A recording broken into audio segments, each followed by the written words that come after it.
திருமண தடையால் பாதிக்கப்பட்டவர்கள், திருமணம் ஆகலைங்கிறவங்க, திருமணம் ஆகி 2வது திருமணத்திற்காக காத்து கொண்டிருப்பவர்கள், திருமணம் ஆகியும் நாங்கள் கணவன் மனைவி பிரச்சனையில் தான் இருக்கோம், பிரிஞ்சு தான் இருக்கோம், இல்லை தொழில் நிமித்தமாக வேலை நிமித்தமாக நாங்கள் பிரிவினையை சந்திச்சுக்கிட்டு இருக்கோம் அப்படிங்கிற யாராக இருந்தாலும் இந்த சுயம்பர கலா பார்வதி ஹோமத்தில் நீங்கள் கலந்துக்கிட்டீங்க அப்படின்னா கட்டாயம் அம்மையப்பனுடைய அனுகிரகம் உங்கள் அனைவருக்கும் கிடைக்கும்.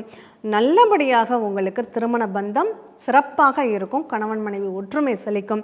இதுக்கு நீங்கள் என்ன பண்ணணும்? வரக்கூடிய ஜூலை மாதம் 5ஆம் தேதி சேலத்தில் தொங்கு பூங்கா திருமண மண்டபத்தில் தான் இந்த நிகழ்வு நடைபெற இருக்கிறது. இந்த சுயம்பர கலா பார்வதி ஹோமம் அப்படிங்கிறது மிகச்சிறப்பாக நம்ம அட்சயலக்ன பத்ததி ஜோதிட தந்தை திரு பொதுவுடை மூர்த்தி சார் அவங்க தலைமையில் நடக்க இருக்குது. கீழே உள்ள அலைபேசி எண்ணுக்கு தொடர்பு கொண்டு முன்பதிவு கட்டாயம் அவசியம் முன்பதிவு செஞ்சுக்கோங்க.